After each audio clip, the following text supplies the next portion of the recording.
8U, 10U team information to roll out to play the spring season during COVID. So I'm going to have the board members introduce themselves, and then we'll do quick attendance based off of the list I have. I'm working off my laptop and my desktop so that I'm going to go back and forth. So if I'm not looking directly in the camera, that's why. So like I said, I'm the president of CCGSA. I'm also a coach for Gladstone Area Association for 14U this year. So we'll have Kurt go. Kurt Krasneski with Happy Valley, and I'm also on the board. And yeah, that's it. Not coaching this year. Andy's the vice president of CCGSA. He failed to say that. Secretary is Allison.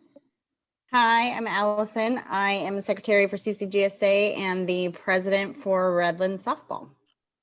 And treasurer is Carla. You're muted. I'm Carla Keller. I'm the treasurer. I've actually been on the board for quite a while. My daughter doesn't play in the league anymore, but I just feel real strongly that we want to have a strong youth program and the clinics and everything. So that's why I stay involved. And then our technology expertise person is John. I guess you could say expertise. I'm John from Gladstone Softball, and I'm coaching 8U for Gladstone this year because we didn't have a coach. And I help out with the website for CCGSA. Aren't you doing 10U this year? No, 8. Oh, okay. I have it wrong then. Okay. Jason's doing 10U. Okay, perfect. From T-ball. We got a T-ball person. Member at large is Heather McFarland. I'm not sure if Heather is on this call, but just so you guys know, she's out of Oregon City. She's one of their area reps. And then I'm not sure if Diana is on this call either, but she is our Clackamas County Commissioner. So she's the one that all the area reps send all of your information for coaching to. So those are the people. Coaches, I'm just going to read through the list. Some of you may have representatives from other areas for you today, but I'm going to start with 8U. Courtney Long, are you here? Here. Okay. Yeah. John is here. I do have you at 8U. I'm just having a moment.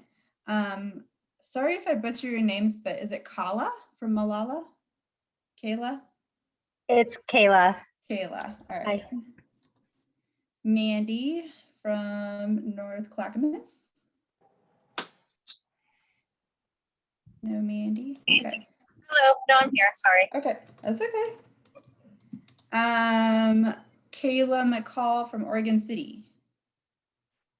She is not, but I'm Brian, her husband / assistant coach, representing. Nice. Molly from Estacada. April Turner, I know, is here. Was that Molly chiming in? No? Okay. Natalie McLean from Malala. I'm here. Okay. Jeff Brown from Oregon City. I'm here. Can you hear me? Yes. Good. Ryan Hostetler from Redland. Sorry if I butchered that. He's here. Okay. Okay, moving on to 10U. So Thomas Randall from Estacada. Jason Bays from Happy Valley. I'm representing Jason. Okay. Heather Kuntz from Oregon City.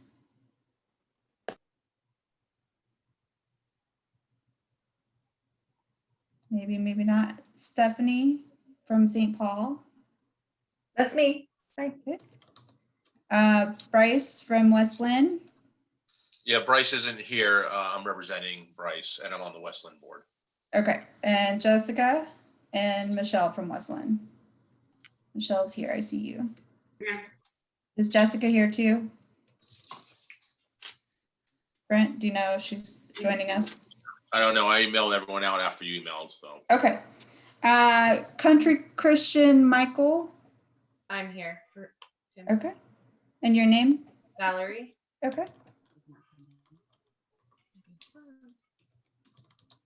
Jason from Estacada.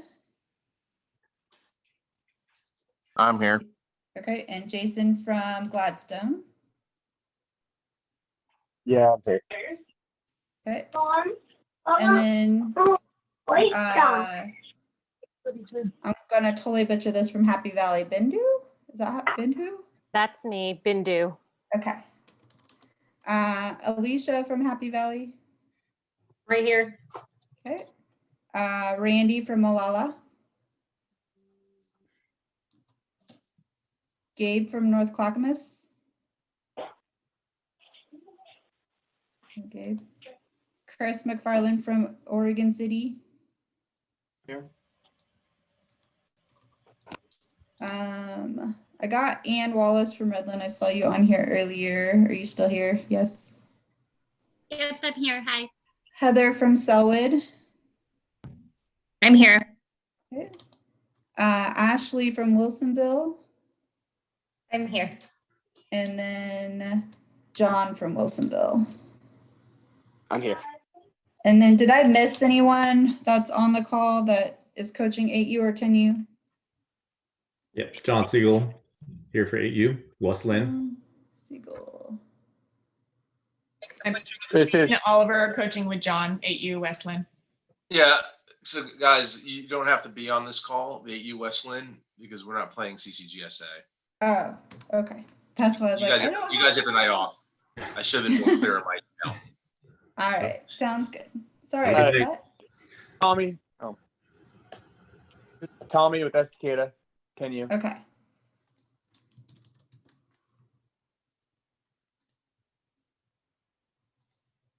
All right, so we're gonna go over coach expectations, rules that CCGSA has in place, plus COVID guidance tonight. We'll talk about umpires for 10U level and even at 8U, because coaches are kind of your umpires. Tournament options, and then we'll do questions. If you have immediate questions about something, you can put it in the chat, or you can raise your hand on your Zoom, and we will get to you when you can. When I share my screen, which I will do in a little bit, I won't be able to see any of that. So someone's gonna have to flag and let me know. So just general coach. And I'll watch the chat. Okay, thank you, Carla. General expectations, we need to make sure that as coaches that we're following all the guidelines that are given to us, which we'll share out tonight, and then I'll email out to everyone after both meetings. I have another meeting after this for 12U, 14U. Just basic things. So let's make sure that we're professional while we're coaching, make sure that you're representing your association and your league and doing the best you can for your girls who are playing. All players get to play. This is rec league. Depending on the level, there may be a limit on how many innings they can play a position. That does affect 8U and 10U, and we will be talking a little bit about that with COVID standards too. Communication is key. So making sure that if there's any issues that arise, that we try and work it out as adults in respectful manners. We've had situations where people have gotten into arguments in front of the girls and it hasn't been appropriate. So we need to make sure that if there's a situation that we don't agree with, we need to figure out how to communicate and talk that out appropriately. And that's with coaches, parents, umpires, all of the above. There is no tolerance for fighting or arguing about any kind of situation that's happening during our game. We will have a meeting with the coaches and kind of have discussion about that if that comes up. Make sure all your paperwork's in. So your area rep does most of the stuff for you, but there will be 2 things that at the end that I'll highlight. So you have to turn in a background check, which everyone hopefully has background check completed. If not, it has to be completed by your first game, which we start the week of May 3rd. So all of that has to be completed, including your ACE information, your safe sport, concussion, and then the 2 things that you don't have necessarily are coach's code of ethics, which we'll put in the email tonight, and team concussion paperwork, where all the people on your roster and their parents have to sign that they acknowledge what the concussion protocol is for softball. So like I said, all of that needs to be complete before your first game. So you have about 2 weeks to get all of that done if that's not done already. And most importantly, we're here to teach, mentor, and coach. So our goal is to make sure that girls love to learn to play softball and just have fun doing it. So those are kind of my expectations for all of the coaches. Any questions so far? Okay, I'm gonna try and share my screen. I don't know if this is gonna work because I couldn't hit record. There we go.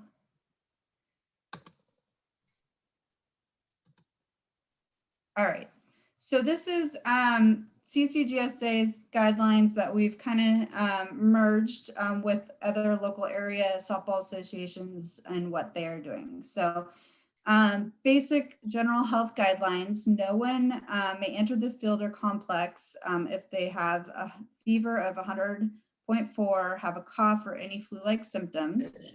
I'll email all this out to you guys too, so don't worry about writing everything down. Players and parents, coaches, spectators, umpires, and staff must all self-certify that they don't have any COVID-like symptoms before they enter the park. No one may enter the park or participate in any games if they've been exposed to anyone with COVID-19 in the past 14 days. We need to make sure that we're following CDC, OHA guidelines if an exposure has occurred. Any person who tests positive must notify the association representative immediately, who will contact CCGSA board member and then follow all CDC and OHA guidelines for exposure. All teams need to follow all of the CDC, OHA, and county guidelines for outdoor recreational sports based on what risk level our county's in. So we're technically Clackamas County, but there are some teams in Multnomah County, and not sure if St. Paul's in Clackamas County or not. So we need to make sure that we're following whatever those guidelines are. Social distancing. So players, coaches, parents, spectators must adhere to current social distance measures provided by Governor Brown at all times, as wearing, oh, I got typos in there, face mask, covering up to 6 feet, keeping face covered, 6 feet distance at all times for people that you don't live in the same home with, washing hands frequently, 20 seconds with soap, or bring hand sanitizer and use frequently if you can. Players have to wear face masks or face covering. It needs to be above their nose, and I know that's hard, at all times during active play in the dugout, in the parking lot, and inside facilities. So if they go inside like a restroom or something, the only time that they don't have to wear it is when they're eating or drinking, but they still need to make sure that they're staying away from each other at that time. No team coolers, no sharing food, water, or equipment, and try to keep 6 feet away as much as possible. We know that there will be times that you won't be able to do that. Coaches, same thing. So you need to make sure that you're wearing face covering above your nose during active play in the dugout, parking lot, in the facility when you're not eating or drinking. Must enforce all social distance policies with players and spectators. So part of that will be just you explaining to your parents, where it says on the next one, where your designated spectator area is. So the board met with all of the area reps last week, and we discussed that some locations will have areas where spectators go and some won't. So home coach needs to be able to provide that to the away coach once we start contact. Spectators, the number present, yes? Okay. Spectators, the number may not exceed the maximum determined by the state and local officials for venues, and that may not allow spectators to enter. So some locations that you may play in, spectators may be stuck in their cars. Some locations, spectators may be in the outfield. So you just need to make sure that you're aware of what your area is doing. Face mask coverings are required at all times for adults. They have to observe the social distance guideline. They must leave the complex immediately after the game or move to the next field. They don't want us congregating in parking lots, and then making sure that like the passive areas out in the grass, if you can, we're not going to monitor it, but still try and recommend that they maintain their social distance, whatever. Dugout area, players need to stay on their side of the dugout. The dugouts, as you know, have to be kind of extended. So players need to be 6 feet apart. So you may be using that whole dugout side and outside of the dugout for your players to be. There is no sunflower seeds or spitting this year. So I know it's kind of hard with a mask anyway. So hopefully that hasn't been happening. And then every team and everyone must leave the park at the end of their game. So unless they have another game, they can go the other area. Same thing with complexes. So this is kind of taken from NAFA and what they say. So it's pretty much, we will follow all of each complex guidelines. And the complexes I'm talking about are Hoodview and North Clackamas Park. They have their own set of rules and guidelines. I think they even take temperatures when the players come in to those locations. They have staff on site that do that. So just be aware of what is happening at your locations. Spectators must bring their own chairs. They should have no sunflower seeds or spitting either. Only 2 or less people in the bathroom. So if there are complexes that have more than 1 bathroom stall, they only want 2 people in that area at once. And then again, everyone must leave the park after the game and no congregating. Cleaning, home team will be responsible for cleaning both dugouts prior to entry and leaving the field. And each team should have hand sanitizer available for their use. And we'll kind of talk a little bit more when we go over rules. I do want to add one thing, Lisa. So Yes. since I'm umpiring this year, the umpires are not the COVID police. So coaches, you're the ones who need to be following the rules. 8U, you don't have an ump anyways, but 10U, if you have an ump there, the umpire doesn't do that. They'll probably say, hey, you're supposed to keep, 6 feet away if you're going to have a meeting at the mound. But just to let you know that that's up to the coaches. If you've got your spectators that are too close together, that's up to you guys to then say something. Or if it's a NCP or someplace where they actually have maintenance folks there, then they would be the ones that would also say something. So just be aware of that's not a role for the umpire. Understand, but also I think it's super important to make sure that we're letting our parents know ahead of time. This year's different, and we expect them to follow the rules. And we've really talked about that with our association. We want our coaches to coach. We don't want our coaches to be the police. So just set the standard if you could early. If you're coming to our parks, you're not getting in the park. You have to sit in the outfield. If you go to NCP or Hoodview, you can't get in at all. You can watch from outside the fence, and just make sure they follow the guidelines. So it's a different year, but just set that expectation early, because we don't want our coaches to be the bad guys, and we don't want to spend all the time policing the parents. So please tell your parents ahead of time that, there's not going to be a lot of people hanging out around the backstop and the dugouts, and they're all going to be in the outfield watching when they come play against Happy Valley. Yeah, good point.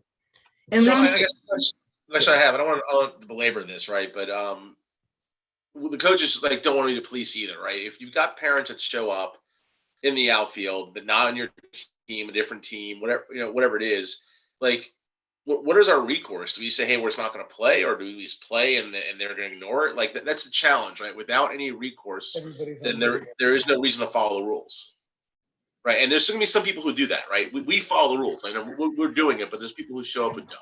Sorry, you weren't in here. Honestly, it's going to depend on each association on if they have a designated spectator area or not. So if they don't have a designated spectator area, then the parents won't be able to be on or near the field. We can't, as coaches, we need to focus on our players and parents that come on or towards the field. But that's what we need to prioritize or focus on. I know one of the associations is gonna have a safety monitor. Not every association has decided to do that, but they have a safety person who will go around and make sure people are maintaining that. We can only do what we can do, but we need to make sure Sure. that the girls are safe and the girls are having fun. So basically, parents should not be in or near the girls while they're playing softball unless that association has space for them. Okay. Lisa, you had two comments in the chat. Yeah, The so it first looks one was like the Kurt, ace. yeah, it looks like Kurt answered that Happy Valley was all good because Alicia is from Happy Valley. So Okay. all coaches do need to do all of the training. So assistants, head coach, everyone needs to do it. So anyone that's going to be on the field, basically, any adult on the field needs to have all of the background, the ACE and all of that. So cleaning the dugout, to me, John was great. Gladstone John gave me a bucket of like wipes and extra mass and spray and a towel and all of that. So basically, my girls are 14U, so obviously I have them involved. When we get there, they come in and they wipe down. We have metal bench seat in the dugout area, and that is it. So we wipe down that. We don't share any equipment except for catcher gear at times. And when we do that, we spray it down, let it sit for 5 minutes before the next person uses it. This is me and my team. And then when we leave, I just use the spray bottle, spray the bench and let it air dry instead of wasting more wipes at that point. Hand sanitizing, you have hand sanitizer available. I make all my girls use it when they get there. And then if for some reason they had to share something, that's when they would use it again. Does that help with your questions, Alicia? Yeah, we're only gonna have to clean one dugout, Alicia, and that will be at Alder Creek, the big field. So the other ones are open air. I think we'll just have the coaches and the open air ones wipe down the bench, the wood bench, and then if there's a gate to get onto the field, we'll have them wipe that. But we don't have a lot to do because if we're at NCP or Hoodview, they take care of it for us. And then so the only one we really have to clean is the Alder Creek field, and that's where the older kids are going to play on the big field with the fence. But Okay, good questions. We're gonna, I'm gonna share, where's my 8U? Hold on. I think it's this one.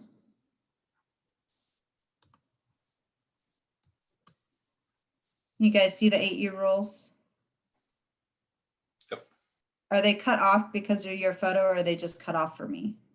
They're cut off, like you only see half a page. Okay, let's see how I can. Can you scroll?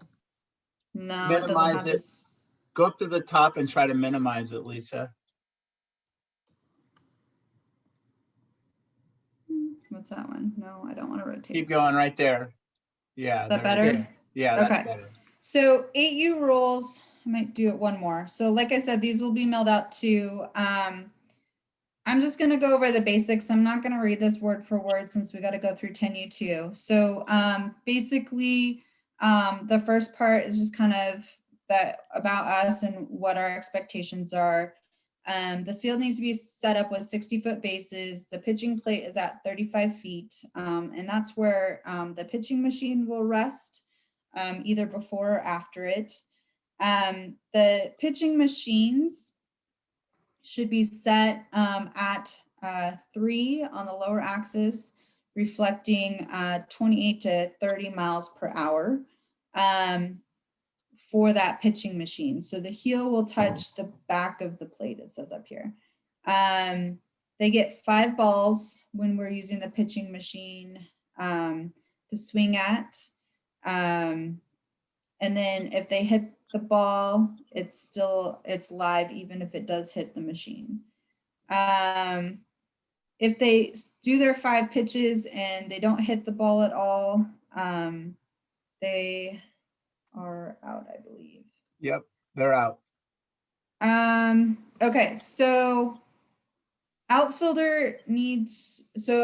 hit for 8U, this is like a big subject. So for outfielder to get, a batter to get a double play or a double base, The ball has to hit in the outfield, but the outfield ball hit cannot be on the ground and out to the outfield. Does that make sense?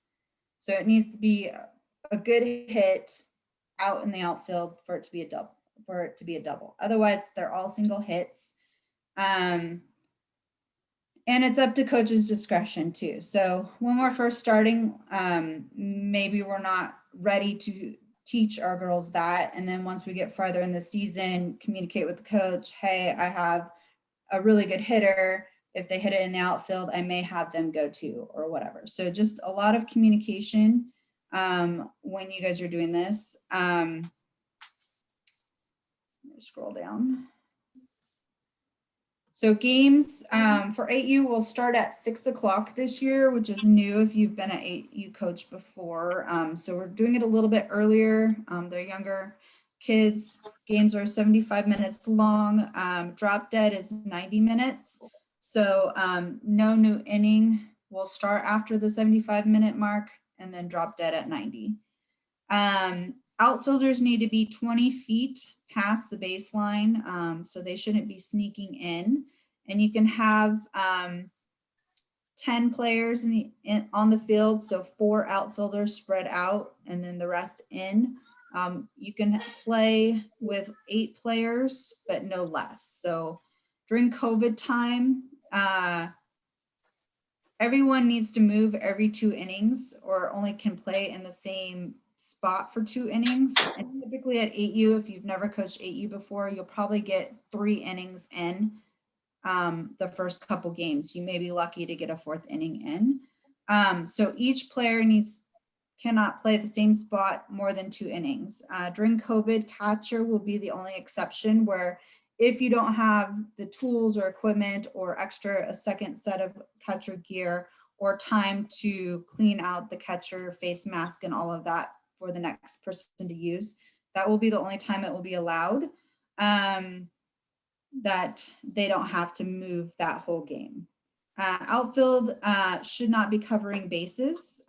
They should be in the outfield, so your base players should play that.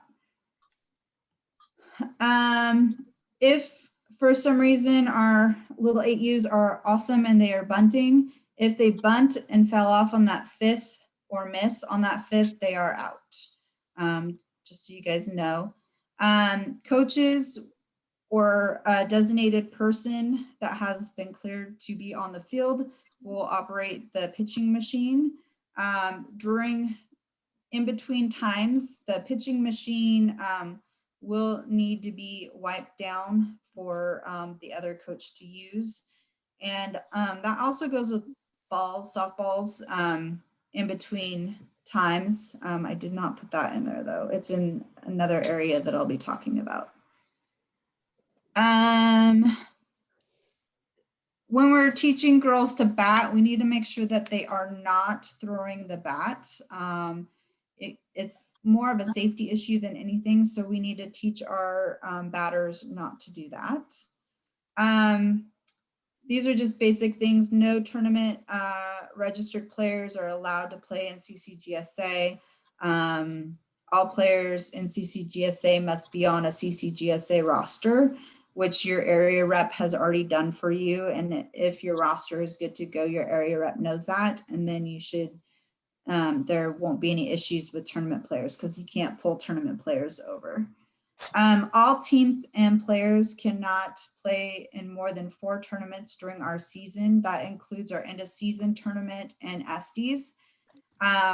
So if you as a 8U or 10U team wants to go try a tournament team that is our tournament game, that is fine, but you can only do up to 4 during our season. After our season is over, we don't monitor that till the next season.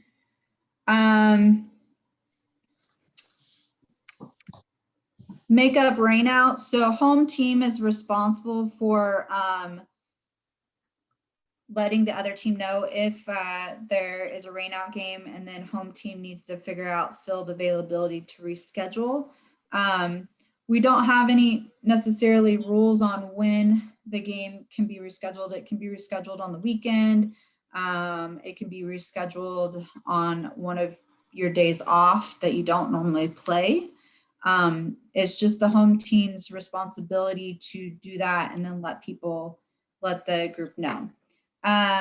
Profanity is not allowed. That is basically what that says by coaches, players, umpires, parents. Blood rule, if any player, coach, or umpire is bleeding and it's on their uniform, they can no longer play. So if you have extra shirt or something you can put over, then if they had like a bloody nose, you can put a shirt on over it or something, but we don't want the exposed blood on their uniform and them still playing. You see the chat is flashing a lot. I'm going to stop sharing the 8U. Is there any coaches questions? I have just a couple things. Just from an 8U standpoint, no umpires. Coaches will umpire. Read through how many coaches can be on the field. I think there's one coach from each team that will be on the field, not 3, not 4. And then make sure you call the game fair. And then there was a couple of questions about forms. Everything has to be submitted through USA Softball and they're backed up. So if you've submitted your background check, you can do your safe sport, you can do your concussion training. The only one you can't take is ACE until your background check clears. So don't wait for the ACE or for the background check to clear. Take your ACE, do your concussion training. You should have that link, and then everything else will fall into place. And the last thing you'll need to take is the ACE. And if for some reason it is still backed up, Diana will let us know and we won't penalize your team from not being able to play at that point. Just because as long as everything else is taken care of, we'll get it going. But once it's ready to go, we need you to do it as soon as possible. Any questions with 8U kind of stuff? Like I said, I'll send out all of the rules and stuff later tonight to all of you guys. There are an odd number of teams. So Monday, Wednesday has 5 teams and Tuesday, Thursday has 5 teams. So there will be a bye day for each team. Maybe 2 because there's only 5 teams, and being able to play from May 3rd or 4th till June 9th or 10th, there will be time for a couple buys in the schedule. I've completed the schedule. I just need to go back. There's a lot of teams or associations that have a lot of home games on the same night, so I need to make some adjustments with that. So as soon as that's done and the board looks at the schedule, I will be sending it out to all of you. Any questions with 8U before we move on to 10U? There was one, I answered it. It was, is there a coach pitch? And the answer is a pitching machine only. Correct. For 8U, it's pitching machine only. 10U will talk about coach pitch. Any other questions? All right, I'm going to pull up the 10U. That's 8U, not 14U. Go away. There we go. 10U. Nope. One more. 10U. All right. So some of this is still the same. 10U, it says all games will consist of 5 innings. You probably won't get to 5 innings your first couple games, maybe never get to 5 innings. I don't think I got to 5 innings till I was like second year 12U. So it will consist of a maximum of 5 innings. It's a 5-run limit. So once you get to 5 runs or 3 outs, you're going to switch sides. If for some reason a team is 15 lead run after 3 innings, the game is over. 12 after 4, the game's over. 8 after 5, the game is over. The 5th inning is open, which means that you keep playing till there is 3 outs. But like I said, getting to the 5th inning, especially if you are a first year team, you won't be to a 5th inning for a long, long time. No new inning will start after an hour 20. So games for 10U start at 6:30. So no new inning after hour 20. Drop dead will be an hour 30. So if in the event of rain or darkness, 3 innings will complete the game. Same thing as 8U outfield, you need to be 20 feet back from the bases. Players cannot play the same position more than 2 innings again, except for catcher again. If you guys figure out a way or have extra catcher equipment and can make it work so that players move around, that's awesome. Outfield positions should never cover bases.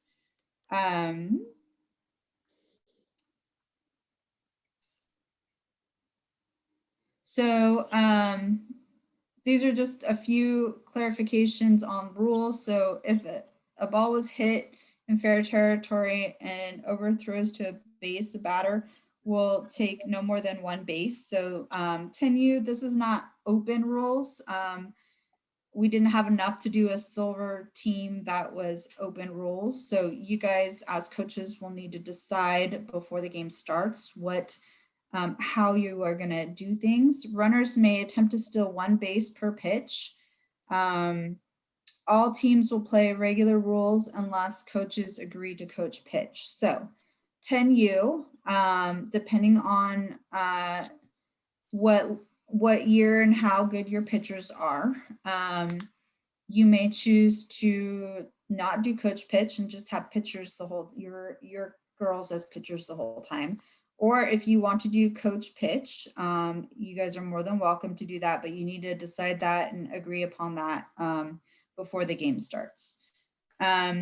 This first 2 weeks of the season thing is kind of our expectation. If for some reason, I mean, we lost a whole year of softball, if it needs to be another week or so, and both coaches agree upon it, great. But the idea is to get these girls used to pitching, and they're only going to get used to pitching if they practice, and get experience in games. So yes, there's a lot of walks during this time period, but if we can get the girls where they need to be by the end of the season, they all should be pitching on their own. So the coach will pitch 3 pitches after the regular pitcher pitches. So the regular pitcher should be pitching, where does it say that there? Up to 6 pitches total. Okay, so if they get to 3 balls and no strikes and no chance of hitting, then the coach can come in. Make sense? Let's see here. Other things, no metal cleats for any of our softball games. Metal cleats this year are a big hit at the stores. I had 2 girls come in with metal cleats. So I don't think the little ones will have metal cleats, but you never know. No tournament registered players are allowed. They need to be in our league and on our roster. Can't play more than 4 tournaments, including our end of season and SDs. And then makeup is same as 10U or 8U. So home team will need to cancel the game if it's a rain out, and then try and reschedule and on a day that works for both teams. And like I said, it can be on the weekend. And then profanity and blood rule are here again. With 10U, with umpires, right now, the first 2 weeks, especially if it's coach pitch, we won't have umpires for sure. And then in general right now, Clackamas County area, not just us, are very low in umpires due to COVID, due to our umpires getting older in age and not wanting to come back, or they're retiring from umpire. We don't have a huge young crowd coming up. So if we do have umpires at our 10U games, we need to make sure that we follow all of the guidance and rules. You will meet at home plate, whether you're two coaches umpiring your game or you are meeting with the umpire, and just making sure that you guys are all on the same page of what the rules are at your level. Some of the umpires may be kids. So you can have umpires 2 years older umpiring your game. So you could have a 12-year-old umpiring your 10U game. So please be patient.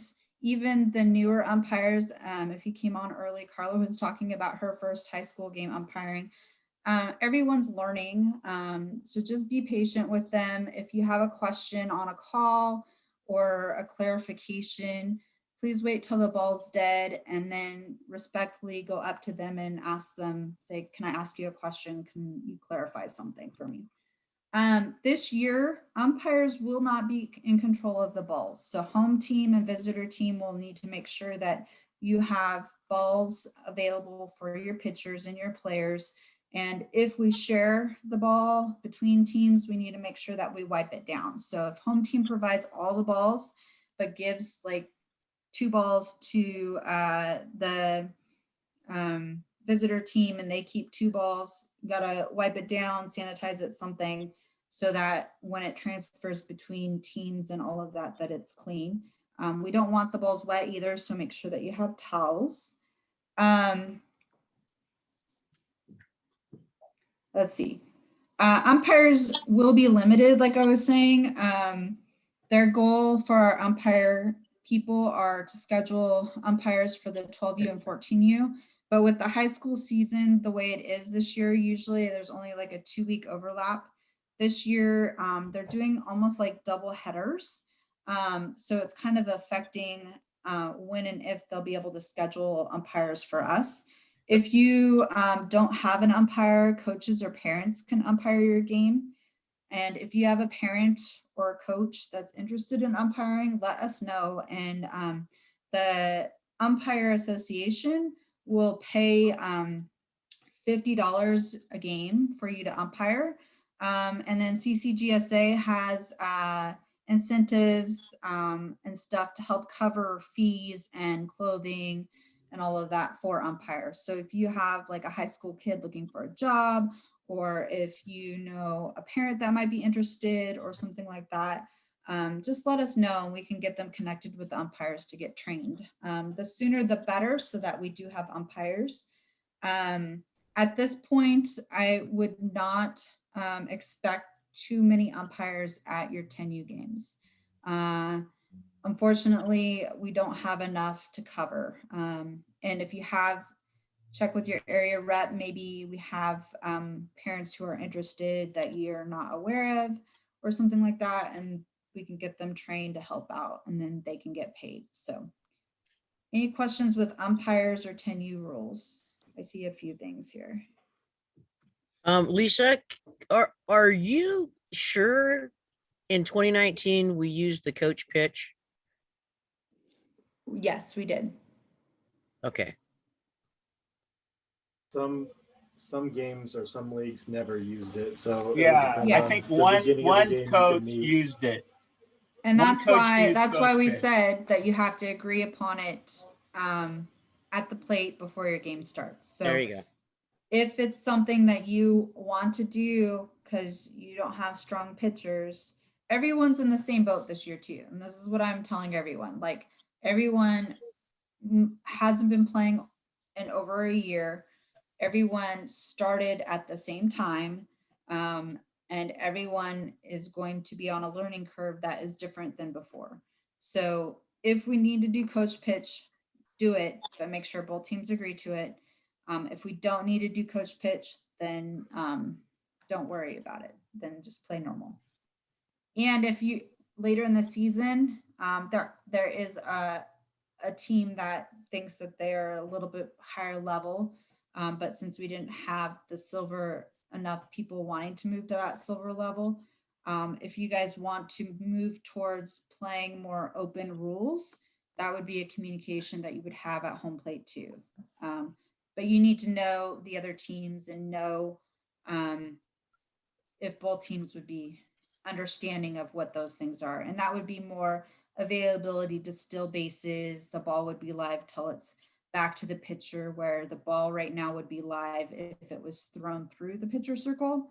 So even if the pitcher doesn't have control of it at 10U, if the ball goes through that pitcher circle, the ball is dead and everything's dead. Makes sense? Any questions with umpires? Let's see. How many innings can the same pitcher pitch? 2. Yes. So ideally, that is one position that doesn't have a lot of equipment other than the ball. So they would be in that category of everyone else. So all positions minus catcher for COVID year need to move after 2 innings. And it could be they pitch an inning, they have a break off, they pitch an inning, or it could be they pitch 2 innings and then you switch out pitchers.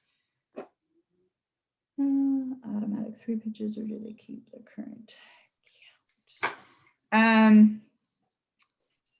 The coach pitch, the coach can pitch up to 3 balls. If the coach is pitches all balls, then the batter, I think, is out. I'd have to go back. I don't have those rules up. I think I meant more by my question is like if the batter had 2 strikes on them and then the coach pitched and they swung and missed, would that player be out from the If first the pitch? batter has 2 strikes on them, we shouldn't be having the coach pitch. Or are you saying the coach gave him 2 strikes? Oh, I see what you're saying. So, well, you said the pitcher should pitch 6, maximum of 6 pitches. And They so get a maximum of 6 pitches with coach pitch. So if the pitcher pitches 3 balls and then the coach is like, okay, I'm going to come in and pitch, they get up to 3 more pitches. That's the 6 pitches. oh, okay. Could you go over that again? I think there's some confusing verbiage there. Yeah. So I was reading that as if they got to a full count and the pitcher threw the 6th pitch and it was the 4th ball, that then the coach would come in that case. no. If you're keeping the pitcher in, the only time the coach would come in is if we have all balls and no strikes. The Yeah, I pitcher's don't not think that's throwing very any clear strikes. there. What, Chris? I'm not sure if that's very clear in the rules then. Okay, I'll look at it Or at and make least sure. I'm not reading it that way. Okay, I'll look at it and make sure. Does 8U have a catcher at all times? I mean, you should have someone back there. They're not necessarily in the catcher position per se, because you have a coach back there too. They're kind of depending on what's happening, because the pitching machine is pretty fast. You kind of want them back against the fence to the side. So if you don't have a catcher, I mean, it's not a horrible thing, but you do kind of want to have a player there to help if someone like bunts the ball or something like that, unless you train your pitcher to run Do you in. have a catcher position on our roster?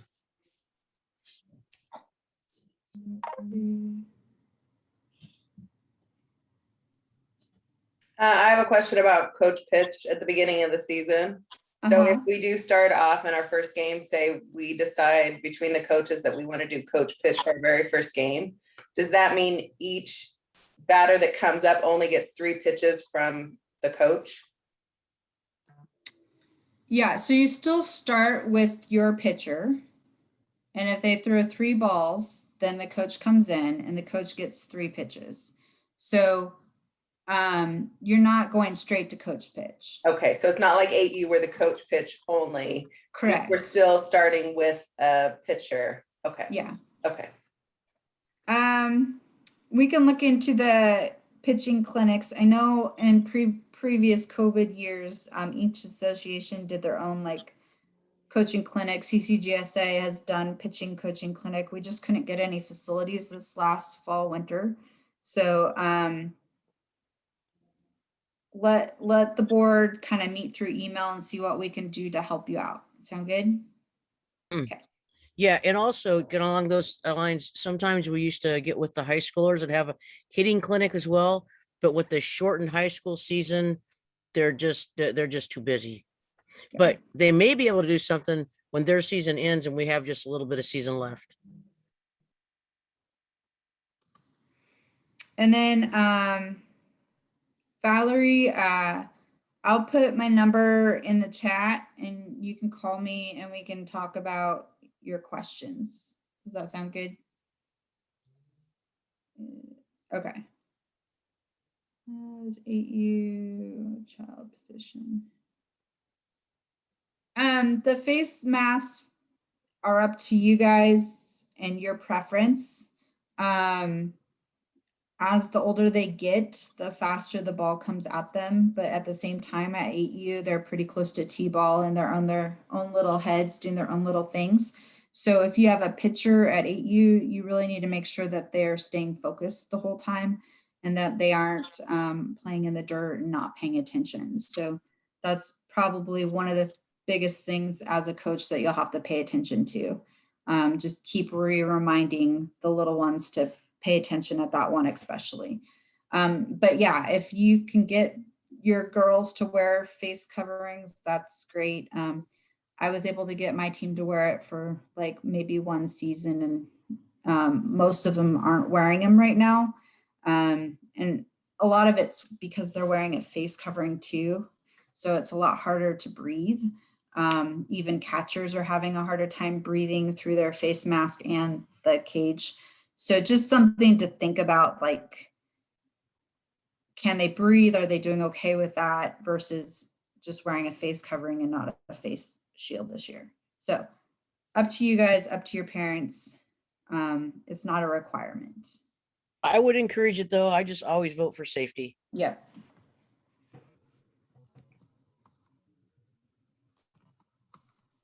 Any other questions? I'm putting my phone number in the chat. It's also on our website. No, but what I would say, Lisa, is that John, we will need to get all of the updated rules replaced on the website. Yeah, I sent them to him, but I need to do some more updates, so don't put the ones I sent you yet.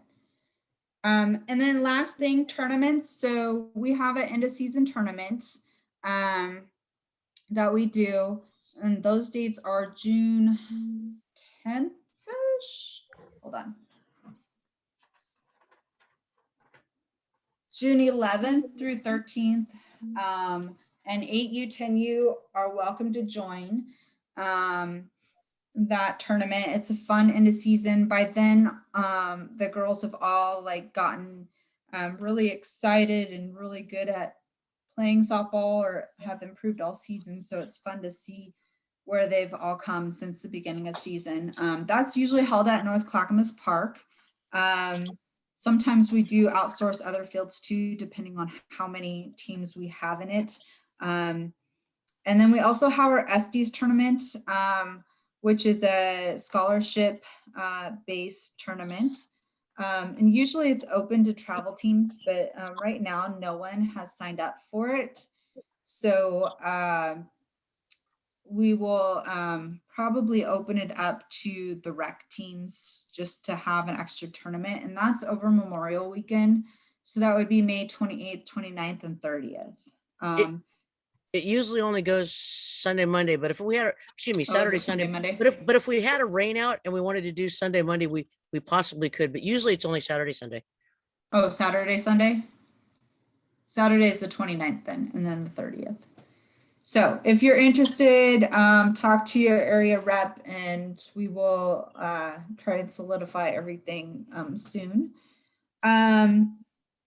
The score books, so home team will keep score on a score book and you'll need to have a designated person doing that. So they will be your coach for that day. Maybe that's a way to get parents to come in and be able to watch the game. They learn how to do a scorebook for the day. So you will have a home team and a visitor team. that can have a scorebook to keep track, but then also home team will report the scores back to CCGSA. We keep track of the scores for a few reasons. One, if there's like teams completely blowing out other teams, we may need to adjust the schedule mid-season to kind of make the harder teams play against the harder teams and then the easier teams play against easier. But then also that helps us seed for our end of season tournament if you guys join that. So those are the two reasons why we asked for that. Apps for keeping score and stuff, that's up to you guys. If you have a favorite app that you like to do, where I know several years ago, one of my assistant coaches used one of the apps and they plugged in all of our girls' names and all of the other girls' names, and we got good feedback from like how the pitchers did, how they hit, and all of that. So it's totally up to you guys on if you want to do that. There's nothing required. So, any other questions? If you're going to use an app, the Team Manager app, Game Changer Team Manager, allows you to do live streams, so the parents can be in the parking lot and also be able to watch the game. So just something to think about. So it's 2 minutes to 6. That is all I have to share. If you guys have any questions, feel free to call me or email me. I'll put my email into. There was just one question I think that didn't get answered, and it was about the schedule. Oh yes, so the schedule, once you guys get the schedule, you will send it out to your parents. So like I said, I'm working on some field stuff. I have like Happy Valley has a lot of teams, Malala has a lot of teams, West Lynn has a lot of teams that are all playing on the same days. And I just need to confirm fields. I know some of the area reps told me, but I just need to make sure that there's enough fields that all of those teams can have home games still, because I may have to move some of that around. Once that's done, like I said, I'll send it out to the board, and then hopefully my goal is maybe by the end of this week that the coaches have the schedule. So you guys will be able to have it then.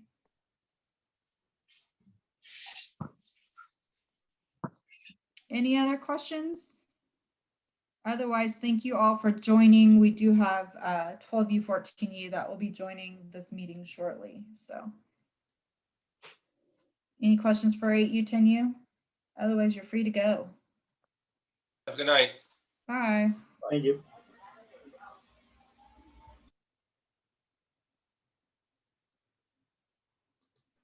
Thank you.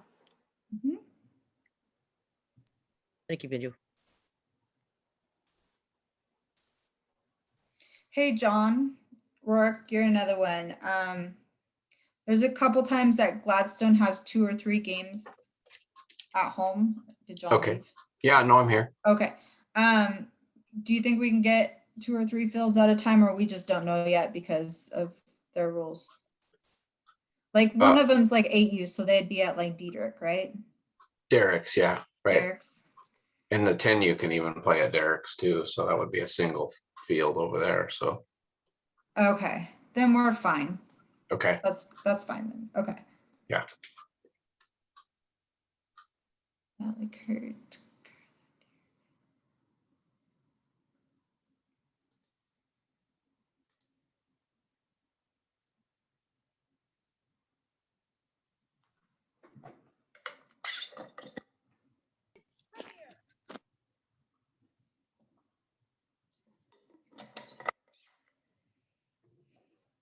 Hey, Brian Saylor, Selwood, how many fields can you have a night? I'm trying to get the schedule done, and there are some nights where you have a couple games at home. Can you do that? Do you know? I don't know. Like Mika does all the field scheduling. I'm assuming that we've got space for 2 games a night if we need it. So I would say put together something that has a maximum of 2 games per night, and then we'll let her know and work to fix it or It's- figure it out. It's the Tuesday, Thursday, that's the issue. So that doubles up some games. So do you want me to just leave it for now? I'd say, yeah, I mean, as little doubling up as you can, but if you Yeah. have to, go ahead and do it, and let's let Mika know, and we'll figure it out one way or another here. Okay, cool. Hey, Lisa, how many T-ball teams do we end up with? 3. Gladstone, Happy Valley, and North Clackamas? Probably. Yes. Hold on. That sounds right. Yeah, Yes. that schedule's done. Did you put them on Saturdays? Tuesday, Saturday. Good, okay, thank you. Yep.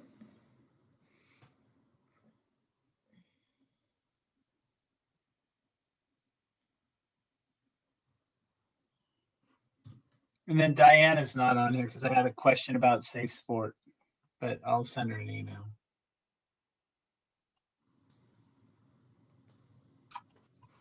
Hey, Lisa, maybe you could answer, when you did your Safe Sports, did you do it through a different thing rather than the Register USA like you usually do? No, I did it all there. You did it all right from the link there and stuff? Yeah, but I'm like, it's all refresher for me. I'm way. Yeah. Because it still didn't show up there. That's why I was wondering, because in the Yeah, past. it's not connecting for some reason, but I'll send you my certificate. Okay. I'll just give that to Diana if you have it. I think the problem was, remember when we changed my email? Oh, yeah, right. It's not linking up anymore. Okay. I've had that problem with our coaches before. So if you get the ASA number that it is attached to, that helps you fix it. Do I need to do that in a Safe Sport or just send it to Diana, Jamie? I think I think you can look up in Safe Sport what your old register ASA number was, and that'll help Diana make it quicker to fix. Okay, cool.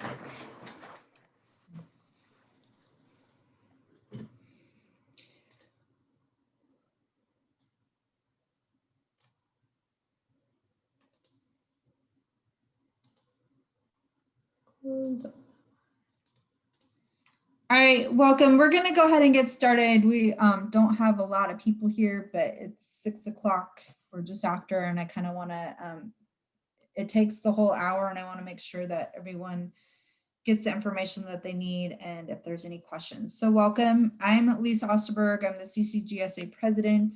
I'm also 14U coach for Gladstone this year. And I'm gonna have the board members that are on introduce themselves really quick, and then we'll do a quick roll call. So Kurt, go ahead. Kurt Krasneski, Happy Valley, Vice President of CCGSA. That's it. Allison. Allison Clemens. I'm secretary for CCGSA and president for Redland Softball. And Carla.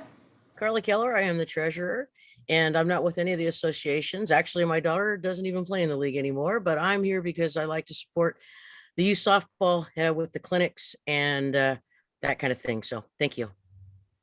And John. Did he just leave? Nope, John Rourke. Looks like he's on mute. He's our technology specialist. He helps with the website, so he'll be adding in our schedules shortly. And he's from Gladstone. And he's coaching 8U this year. Our member at large is Heather McFarland. She is also not on this call right now. And then our Clackamas County Commissioner, who we send all of our registration stuff to and make sure it's good to go, is Diana. I'm just going to go through the list of coaches and make sure everyone's here. I'm going to start with 12U. So is Travis here? He's on mute. There he is. Okay. I can't see everyone on my screen, so I'll help Travis you. is here. What about Russ Locke? I don't see him. Robbie Rodriguez from Molalla. Michelle from Oregon City. I don't think the charger is working. Allie from Westland. Annie Martin from Happy Valley, or Jamie Martin from Happy Valley, either one here. They're both Annie's on. here. Jamie's here. Annie's here too. Yep. Yep. Okay. Brian is here. Mike Bell, North Clackamas.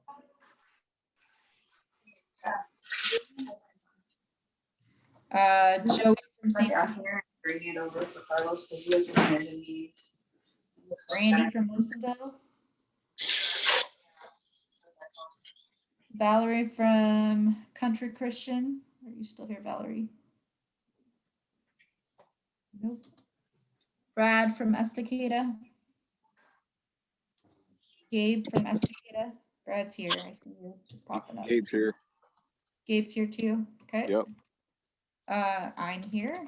Jeremy from Happy Valley. I'm here. Nice. John from Happy Valley. John is not going to make it. I'm sitting in for John. Okay. Emily from Malala. I'm here in her place. I'm the assistant coach, Taylor. Taylor. Okay. Mario from North Clackamas. Yep, I see you there. I'm here, yeah. Amanda from Redland. Ryan from Selwood. Derek, are you Ryan today? Derek's my assistant. Derek's your assistant. All right. Yeah, I'm with Brian. Is Ryan coming? Ryan Cass? Should be. I am here. Yes. You are here. Perfect. Yes. Carlos from St. Paul. And I'm here. okay, and Susanna from Westland.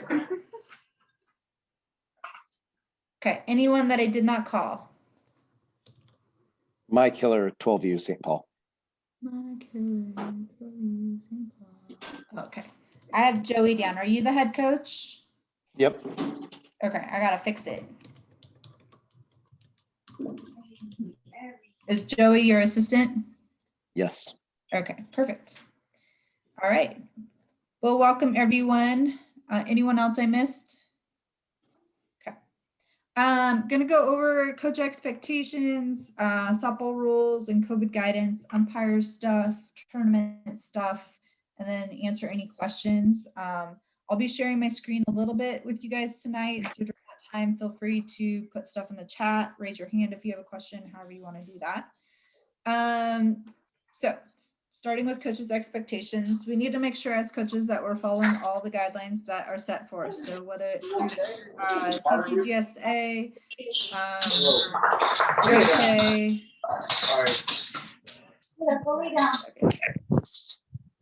You might want to mute your phones there, guys. Yeah. Hold on. Perfect.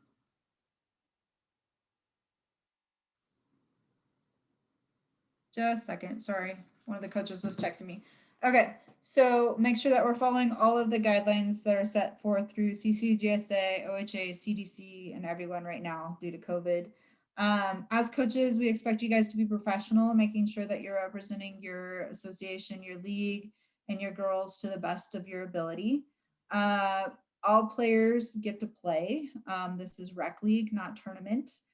So depending on their level, there may be limits. At 12U and 14U, we don't have any rules. They don't have to stay at one position for only 2 innings and then switch. So they can stay at the same position the whole time, but we do need to be rotating girls in and out if we have more than 9 players.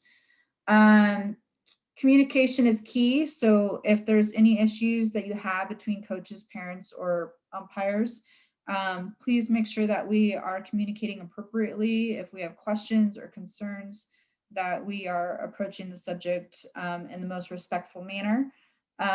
There's no tolerance for fighting or arguing about situations that may occur during our games. So we need to make sure that we are just being professional. We had a few coaches 2 seasons ago kind of fight in front of the girls and say some inappropriate things, and it wasn't a good thing.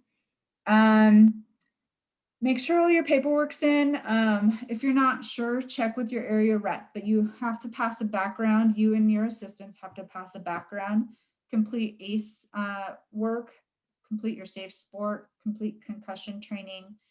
Coaches code of ethic paperwork needs to be completed, and team concussion paperwork. So I'll be sending out the coaches code of ethic and team concussion paperwork later tonight after our meeting to all of you to make sure that you have everything complete. There has been some stuff that was brought up the last meeting before this one. Background checks are taking longer than normal, so please complete what you can now. Everything ideally will be completed before games start, which will be May 3rd or the week of May 3rd. Most importantly, we're here to teach, mentor, and coach the girls on how to play softball. So our goal is to make sure the girls are having fun and that they're learning to play a sport that we all love. Any questions with any of that? I'm going to share my screen.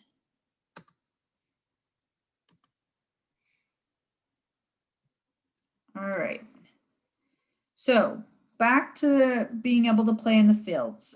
These are all COVID guidelines. We kind of borrowed some stuff from NAFA, which is a tournament group that plays softball in our area, more in Canby and outskirts of Clackamas County. But so general health guidelines, no one may enter a field or complex if they have a temperature 100.4 or higher, have a cough or any flu-like symptoms. Players, parents, coaches, spectators, umpires, and staff must self-certify their health and before they enter the park. So and making sure that they don't have a fever. So this is on our system that you guys don't have these symptoms. If you do have these symptoms, we ask you not to come into our area. No one may enter if you have this. I just said that. For up to 14 days, we must follow CDC and OHA guidelines at all times. So if an exposure has occurred, any person who tests positive must notify your association representative, who will contact CCGSA board and follow all CDC and OHA guidelines for exposure. Teams will need to follow all CDC, OHA, and county guidelines for outdoor recreational sports based on what risk level your county is in. So knowing that the bulk of the teams are in Clackamas County, we do have one team that resides in Multnomah County. And like I said in the previous meeting, I'm not quite sure if St. Paul is really Clackamas County. So please make sure that you follow whatever risk level your county is in and adhere to those rules. Social distancing, so players, coaches, parents, spectators must adhere to current social distance measures identified by Governor Brown at all times. There is a typo in here, which I'll have to fix, but that includes wearing face mask or face covering above your nose and covering your nose and mouth at all times. Keeping 6 feet distance at all times if you can, if you're not living with that person.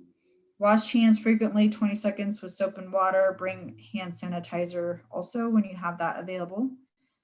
Players are required to wear face coverings at all times. This includes during active play, in the dugout, in the parking lot, and inside facilities at all times when we're not eating or drinking.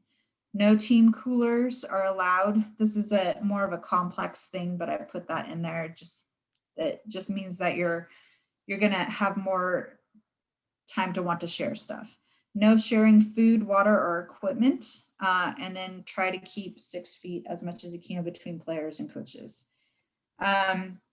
Coaches, same thing. You're wearing a face mask at all times in all places. You also need to try and enforce social distance policies with players and spectators as much as you can. Each area, each association has a little bit different rules on whether you can have spectators or not. So we're calling it the designated spectator area. Some areas may have a designated spectator area, some may not. So home coaches will need to share that out for both home and away teams on what that expectation is. And by I mean away teams, that means you tell the away coach and that away coach filters that information out. So example, North Clackamas Park, they're only allowing players, coaches, and umpires into the facilities. So parents need to stay on the outskirt of the outfield fence. Spectators number may not exceed the maximum determined by state and local officials. Some venues may not allow spectators to enter, just like I gave an example of. Spectators must remain in designated spectator areas, and each association will share that out. So home team is responsible for sharing that information out. Spectators will need to wear face coverings at all times. This is during active play while their kids are playing, in the dugout, in the parking lot, in facilities. So if parents have to come in because a player's injured or something, that's kind of when they would be in the dugout area. Must observe all social distance guidelines, must leave the complex immediately after a game, must not congregate in the parking lot, and then passive park areas are not going to be monitored. So just make sure that you remind your parents to try and maintain social distance as much as possible. Dugout and seating areas, players need to stay on their side of the dugout and additional designated areas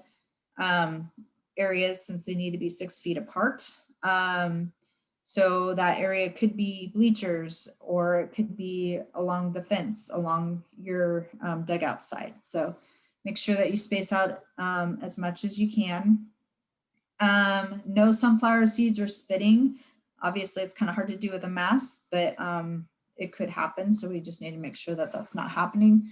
And then every team and everyone associated must leave the park at the end of the game. For complexes, this is kind of what I pulled from NAFA because this is what they're doing there. So a lot of it's the same. Each complex will have specific guidelines, and all CCGSA teams will follow those guidelines. Everyone must keep 6 feet watching the game at the concessions during entrance and exit to the park. Spectators must bring their own chairs placed 6 feet apart. No sunflower seeds or spitting. Only 2 people or less in the bathrooms at any one time. This is for bathrooms like a hood view that has more than 1 bathroom stall in it. Every team associated with the team needs to leave the park at the end of the game or move to the next field. There's no congregating. Cleaning guidelines, home team will be responsible for cleaning both dugouts prior to entry of the field and leaving the field. Each team should have hand sanitizer available. So that is what our updated COVID stuff is. Is there any questions? I see a lot of questions already. Yes, we'll talk about that in a minute.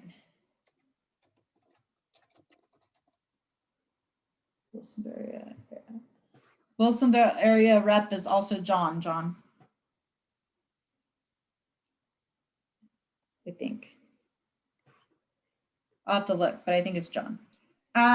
Catchers. So we talked about this a little bit earlier with the younger kids. So with catchers, the older girls especially, some of them have their own catcher equipment, so they just continue using their own.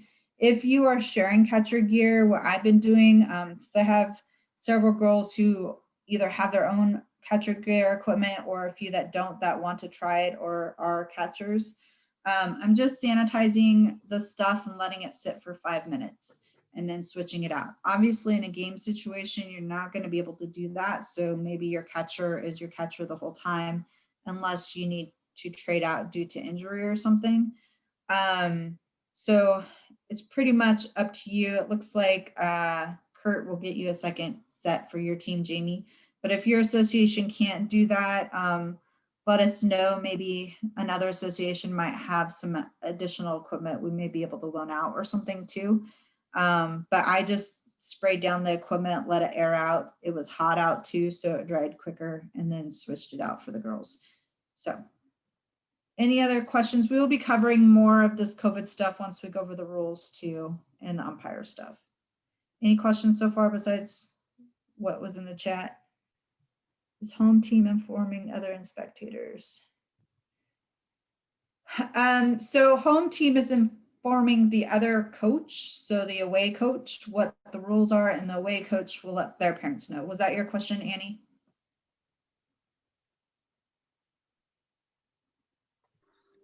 Yes, sorry for the delay. Yes, So- that covers it. Thank you. Real quick, just everybody that's on the call, Happy Valley, we're in lockdown situation.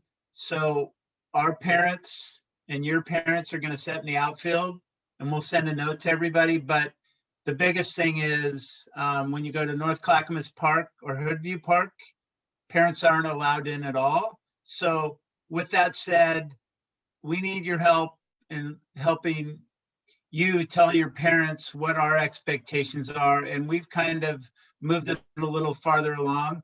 I don't want all my coaches being the COVID police. So please help us. There'll be designated areas in our parks. They're outside the fence or they're in the outfield. They must have their mask on. They must keep their distance. Don't bring a lot of people, but it's super important that we all follow the same rules per se. It's going to change by park, but we just want to make sure that our coaches aren't spending all their time being the COVID police. So if you can help us by letting your parents know ahead of time that there's a lot going on for all of us. COVID is ruling this. If we don't follow the rules, we're all going to get shut down, and it's all about the kids. So let's just play it, by the guidelines and make sure we're all talking to our parents, and should be top of mind for everybody. Yeah, I do know like Gladstone area, it's a 1 strike and you're out. So if we mess up once and we get caught, then we don't get to play anymore. So just really emphasize that with your players. No worries, Michelle. We're recording this, so we'll send you the link afterwards. Okay, so I'm gonna share my screen again.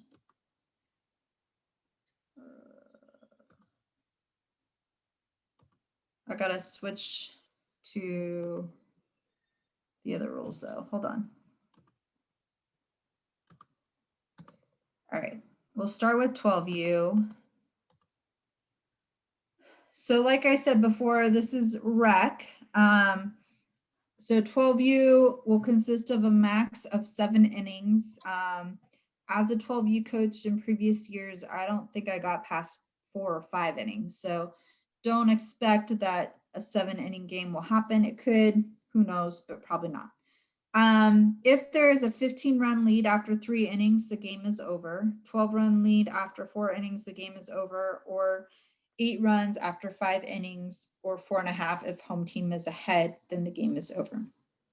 If you get to the 7th inning, the game is open. So prior to the 7th inning, there is a 4-run limit. I haven't done this in forever. Kurt, you remember 4 or 5? 5 runs. 5 runs. 5 right runs. there. 5, sorry. 5 runs per inning. So it's either 5 runs or 3 outs. So at the 7th inning, you can just keep scoring until the 3rd out if you get to 7 innings. Home team will furnish the softballs. We'll talk a little bit more about that a little bit later with the umpire stuff too. Each team is allowed 9 defensive players in the field. You can play with 8, can't play with less than 8. Each team will bat their entire roster. So all the way through, we aren't gonna not have batters. Each player needs to be able to play too. So we need to give everyone opportunities to play a position or 2 if possible. There's some catcher requirements, which all of your area reps are aware of, so they should have that info. Home team is responsible for scorebook. Visiting team should also have a scorekeeper, which we'll talk a little bit more about in a little bit. No metal cleats are allowed for our softball games. So this is a big one. 2 of my players this year have purchased metal cleats. When I went to buy cleats for my daughter because her feet grew 2 sizes, that's all they pretty much had were metal cleats. There were very few options for non-metal cleats. So make sure that they don't have those. No tournament registered players are allowed to play in CCGSA. The easiest way to find out is when Diana approves your roster. If the players are on tournament teams, their names won't be available to pull over to your roster. All players playing in CCGSA must be on a CCGSA league roster. And then all teams and players cannot play more than 4 tournaments during a season, including our EOS, which is end of season tournament, and SD's tournament with CCGSA. So during our season, you have opportunity if you played EOS and SDs to go play in 2 like NAFA tournaments if you want during our season. Once our season's over, we don't control or monitor that anymore. The idea is that this is rec and it's good to get experience and go see what tournament teams are like. But our goal is to make sure that it's still safe and fair.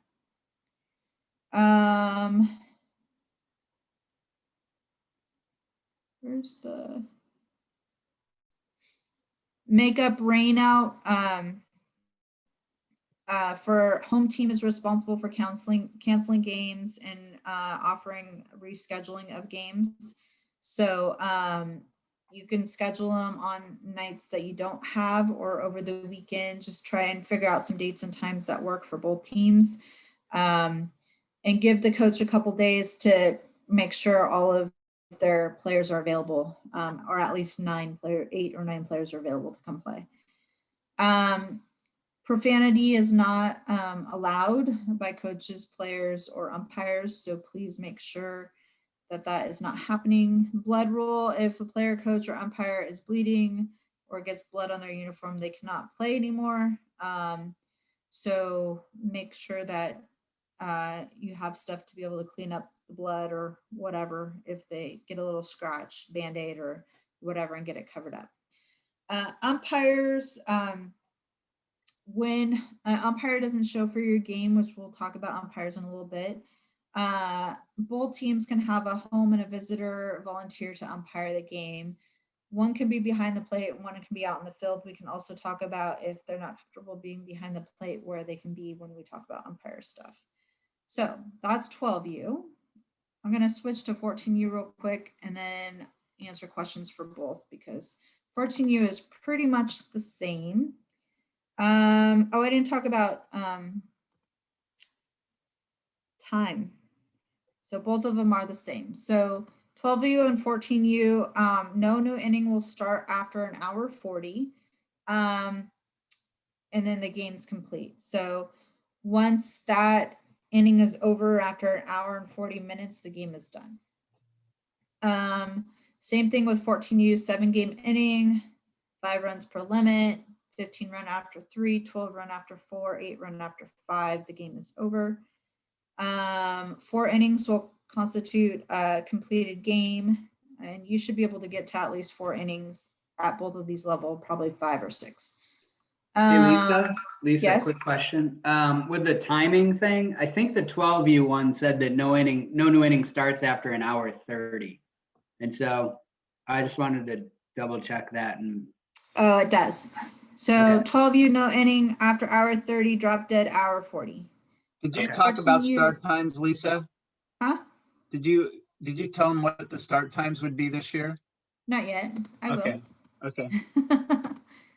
Why is 12U not coming, or 14U? So 14U, older girls, they get to play. No new inning starts after hour 40. Once that inning's over or it's dark, then we're done. 9 players on the field. Everyone gets to bat. No metal cleats again. No 14U pitcher can play high school and league without our approval. There are some situations where high school players can play in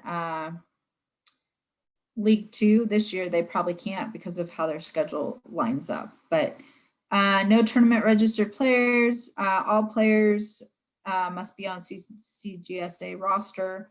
All teams and players cannot play more than 4 tournaments during a season. End of season SD's tournament are 2 options for you guys also. Makeup schedule's the same, profanity's the same, umpires are the same, bleeding is the same. So game times for both 12U and 14U will be 6:30 start time at your sites. Something that we're still working on, for example, Gladstone, I have an allotment of time that I show up for practice, And that is the time that I can leave my car. When my practice time starts, I get to leave my car to head to the field. So some areas are different. So we'll check with your home team coach and see what time they can arrive. So I know like older teams usually like to arrive maybe an hour or 45 minutes early. That may not be a possibility. So making sure that we communicate with each other will be key on those. Any questions? Let me look at the chat. Hold on.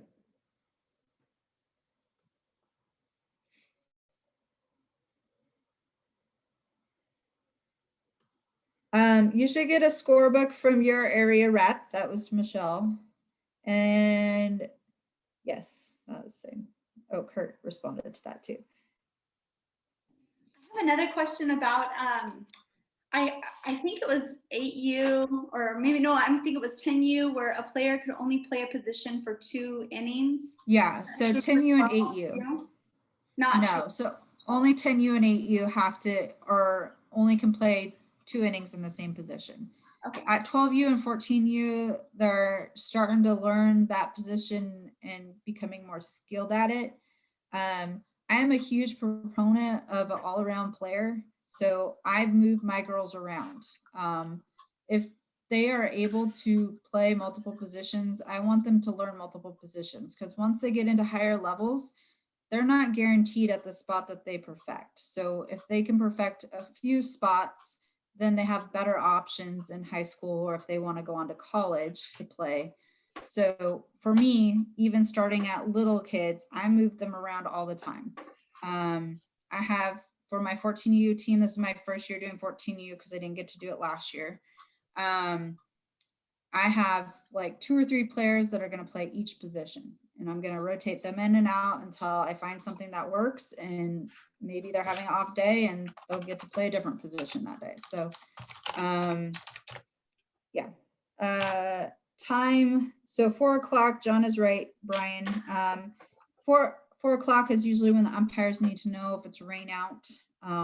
Obviously, if it's downpouring, it probably will be a rain out, but coaches need to contact the umpires, which when I send an email out later, it probably won't be tonight's email, but a later email, I'll have the phone number for you to contact the umpire if your game is canceled due to rain out.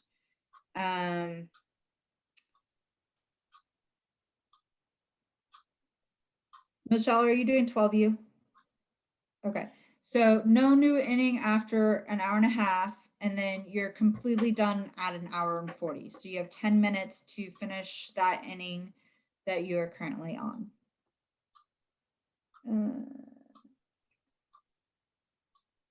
Hey, Lisa, in the past, the USA softball used to give us rule books and score books, but that's not happening this year.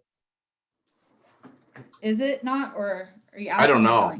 Okay, I'll check with Diana. I don't know. Okay. I'll check with Diana. Okay. So the rules for bases, all of that info is in those rules. I kind of highlighted stuff.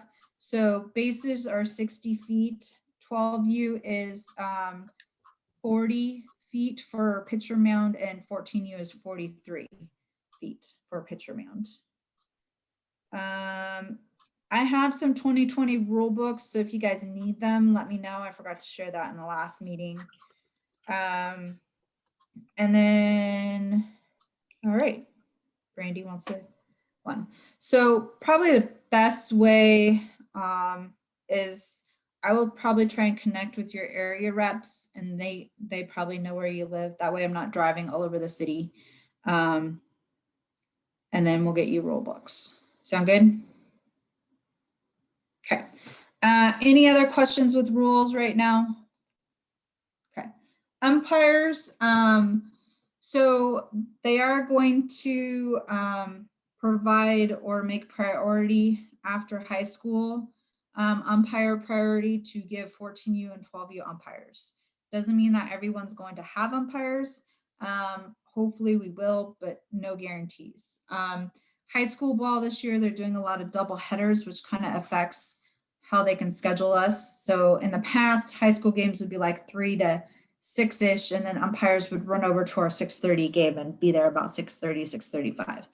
So with them doing double headers, because they're trying to get all these games in for JV and varsity, there are not as many umpires, as well as not a lot of umpires came back after COVID. So a lot of them are older. We don't really have a younger new generation of umpires. But we do have some, and we just need to make sure that we are patient with them. They are still learning the game. They're still learning how to be an umpire, and umpiring is hard. I've had to step in a couple times during fall ball, and just know that we are doing our best out there when we are trying to umpire. This year, umpires will not control any of the balls. So in the past, they've held on to a game ball or two for if one gets hit out or whatever. So home team provides the balls typically. Visitor team can also provide balls, but you'll need to make sure that you clean the balls in between transition of teams. So if it's easier to have, and they'll probably get mixed up anyways, but home team have 2 sets of balls and visitor team have 2 sets of balls. And then visitor team brings out their ball when they're pitching, and then home team brings out theirs. Like I said, that's a little confusing. We just need to clean the ball in between innings, basically. Also try and dry it off a little bit, so you'll need a towel or a rag to dry that off. Already said that. If an umpire does not show to your game, you can have coaches help umpire, parents help umpire. Ideally, you have one from each side. So one from home team, one from away team to help umpire. If you know people who are interested in umpiring, we can have high school students umpire. You can umpire. If you are 12, you can umpire 10U games. If you're 14, you can umpire 12U games. If you're 16, you can umpire 14U games. So if you know people who are interested in umpiring, getting paid, the Umpire Association pays the umpires $50 a game. So if someone wants to learn how to umpire, we have that opportunity. Let us know and we will get you connected with the umpire people so that you can we can get umpires out to your areas. Last thing I have are tournaments. So like I said before, all teams and players can only play up to 4 tournaments during the season. End of season and SDs also counts in that. SD's tournament is over May, Memorial Weekend. So Saturday, Sunday, the 29th and 30th. That's for typically open teams, so tournament teams, 12U and 14U. Right now, we have no one signed up. So if there are 12U and 14U teams within CCGSA that are interested in trying a tournament, that could be an option for you. And then our end of season tournament is also a great option for the girls just to kind of see how far along they've come since the beginning. And that is June 11th, 12th, and 13th. Both of those tournaments are at North Clackamas Park. If we have a lot of teams, we may move some of the games to Alder Creek also. But right now, that's where the location is. So any questions, board members? What did I forget this round? I don't even remember. No, I'd just talk a little bit about SDs. We got it in really late, and a lot of folks have been going to some of the other tournaments. So 12U, 14U. If we don't get any tournament teams signed up, or at least get 4, 6 or something like that, then we really will be looking at making it an internal league. And so we'll work with you guys on how much, try to keep the costs down, that kind of thing. I know that, we haven't been playing very many games, a shortened season, that kind of stuff. So I think it'd be really, really awesome that if we open it up, you guys do whatever you can to get your 12U and 14U teams there, because I think it'd be a lot of fun for the girls. Okay. Brian? Can you say the dates on the S-Days tournament one more time? Yeah, so Memorial Weekend is the 29th. Yeah, the 29th through the 31st, but the games are Saturday, Sunday. So that would be the 29th and 30th. Got it. I had a couple of questions about umpire stuff, if I can ask those. Yeah. Will we know if umpires are scheduled for our game? And is there a place to check? That's a good question. I will find that out. I was hoping to get Bob the schedule earlier, but I was waiting on a few things. Also 12U coaches, just so you know, the days are pretty lopsided. I'm going to run Tuesday, Thursday with 4 teams. That means those teams get a lot more games in than the other side, which is Monday, Wednesday. Monday, Wednesday has, where is it at?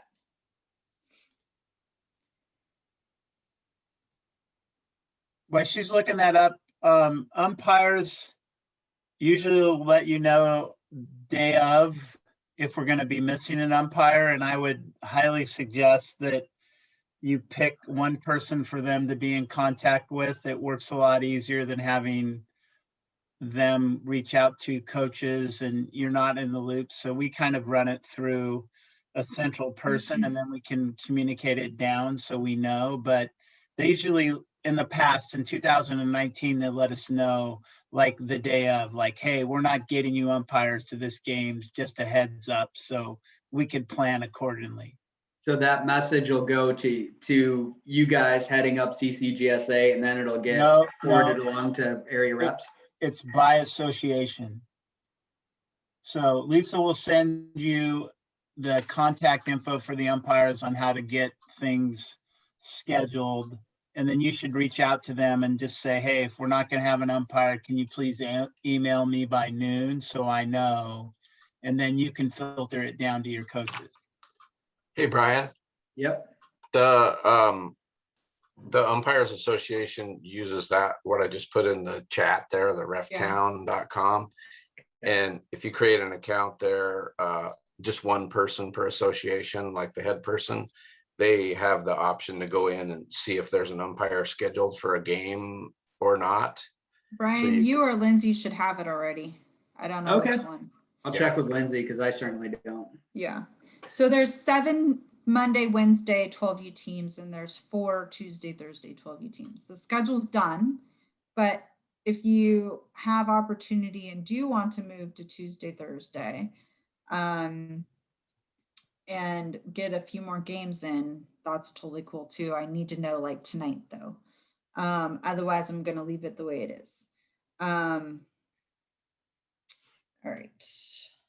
What was my next thing? Sorry, Lisa, one more umpire question. Yes. So if we don't have an umpire for our game, or if we have 10U teams that need an umpire, and we've got people who kind of would rather just not go through the whole training process, but just kind of handle umping those 10U games and stuff for us, will CCGSA reimburse them?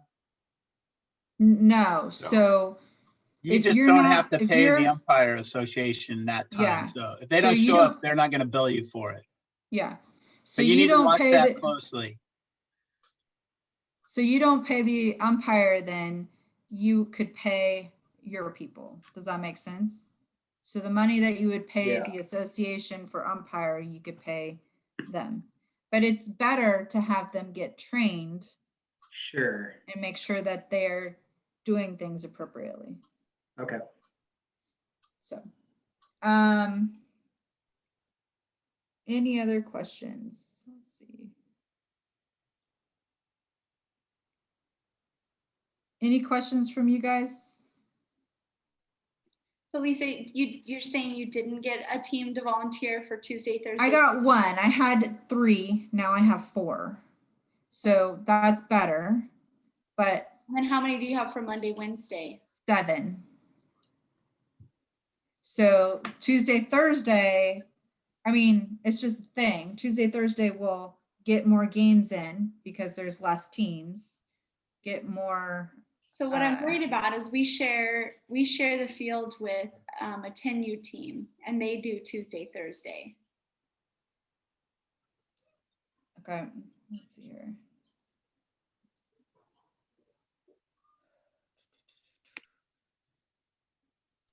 Well, your schedule's going to have to work around that then. Well, she's saying. Well, right now they're opposite. Yeah, that she'd like to jump to Tuesday, Thursday. And I see. To make sure that they're not both on the same field on the same night. Well, that's what I'm all working out right now with all the teams, is making sure that there's no more field overlap. What association was that for? That was Oregon City, right? Oregon City. So as long as you put that schedule out and are double checking that, they would be okay. Is that what you're thinking? Yeah, I think if our games don't overlap, I don't see why we couldn't do it Tuesday, Thursday. Let me check with Heather and Chris real quick and confirm that, because they know more about the field situation. What do you have St. Paul 12U as? Tuesday, Thursday, I'm hoping? Yes. I have Happy Valley, St. Paul, Wilsonville, and North Clackamas on Tuesday, Thursday. Thank you. Happy Valley is Jamie Jamie Martin.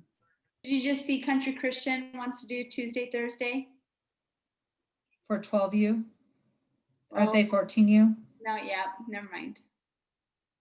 14U is on Tuesday and Thursday. All only. 14U is Tuesday, Thursday. How many 14U teams do we have?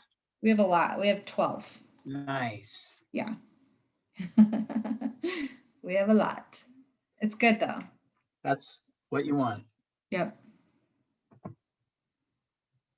right. And then- Any other questions? I just have one and then I'll be quiet, but on the high school players, do we have to designate those players if a kid's playing high school ball on a varsity or junior varsity team and they're also playing rec? Do we need to know that, or is it just for the pitchers? It's mainly pitchers. It's I mean, if they're pitching all the time in varsity, then they come and just kind of wreck the league game and all of that. So the rules say it's for pitchers. Plus, they'll be very tired if they go from one game to the next. We don't want to wear out their arms either. No.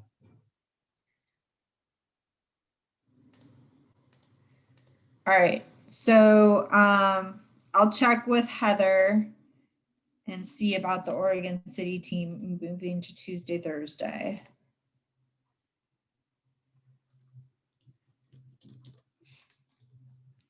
And then that would be 5 and 6. So, okay, well, that's Jamie. Do we need approval to do scrimmage for practice? I would say that would be up to your area rep and what you guys are doing.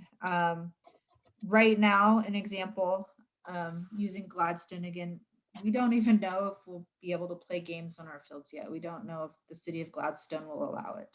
So we may be playing away the whole time, even though we have home games set up. So I would say follow direction from your area rep and your district on what's happening.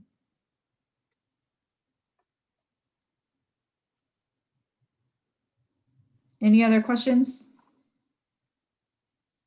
Well, that's all I have for everyone. I'll be sending out the rules and the paperwork that I said I'd send out tonight to all of you guys. The schedules I'm hoping to send out by the end of the week to all of you. I just got to make sure that I have enough field space available. So. Hey, Lisa, quick question. Drop third strike, is that definitely a thing? Is that game? At 12U, yes. 12U, 14U, drop third strike, you're running. Okay. Yep.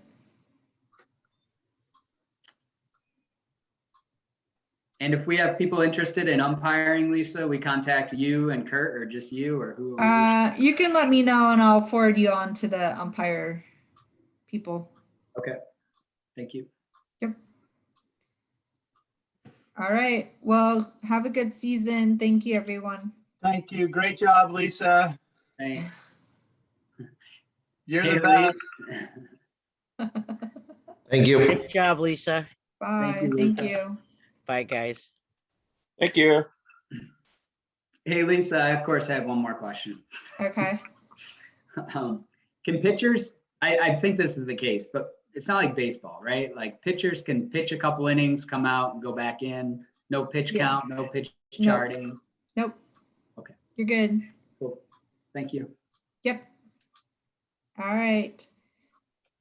Talk to you later. Bye. Lisa, what do I need to do? I just need to wait for the rules and then put them on the Yeah, website. so I'm gonna try and update them tonight and then Okay. send them out. I do need to do some COVID work on that one document real quick. Okay. Yeah. But yeah. Let me know and I'll put them all up on there. And if you need something else on the front page or something else on the website, just let me know. Okay, yeah, I do have some things that will need updating, but I haven't had time to sit down and look at it yet. Why not? Okay. Life. Sounds All right, good. talk to you later. See you. Bye. Bye.